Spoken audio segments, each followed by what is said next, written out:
Медосмотр за 2 минуты. Такое возможно благодаря новым медицинским комплексам в поселке Накын. Теперь предсменное обследование работников занимает считанные мгновения. При этом человеческий фактор при обследовании исключен. Подробности у Романа Муконина.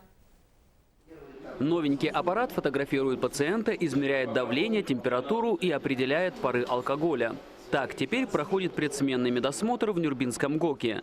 На предприятии внедрили передовую электронную систему для медицинских обследований. Она проста в управлении и использовании. К тому же теперь исключен человеческий фактор при обработке результатов.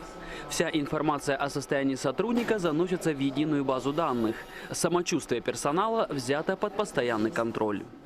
Установку данных аппаратов я воспринял хорошо. Они работают быстро, эффективно. Узнаешь свое давление, пульс, температуру тела, все знаешь, как что с тобой происходит. Раньше в вахтовом поселке Накын обследование работников перед началом смены проходило по старинке. Врач проверял пульс и мерил давление. 2 медработников на сотни человек персонала явно не хватало. Приходилось подолгу стоять в очередях, да и качество осмотра страдало. Решить проблему предложил медцентр, закупив на деньги комбината 3 комплекса с электронной системой медосмотра. Эта система до этого уже была смонтирована и успешно работает, и показала себя очень хорошо в работе на таких крупнейших российских предприятиях, как Уралкалий, Роснефть, Сибнефть, Полюс золота.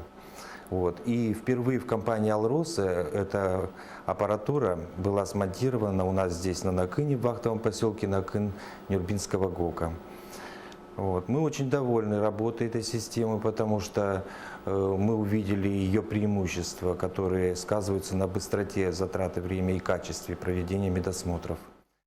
Установка подобных комплексов сократила время прохождения медосмотра в 2 раза, благодаря чему поток людей на обследование был увеличен.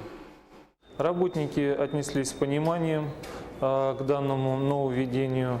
На сегодняшний день в режиме теста, это порядка 3 месяцев, все уже научились пользоваться данным аппаратом, ни у кого возражений не возникает. В ближайшее время в Накыне появится еще 2 аппарата, и тогда качественным медосмотром будет охвачено 100% персонала комбината. Роман Муконин, Алексей Меркулин для телеканала «Алмазный край».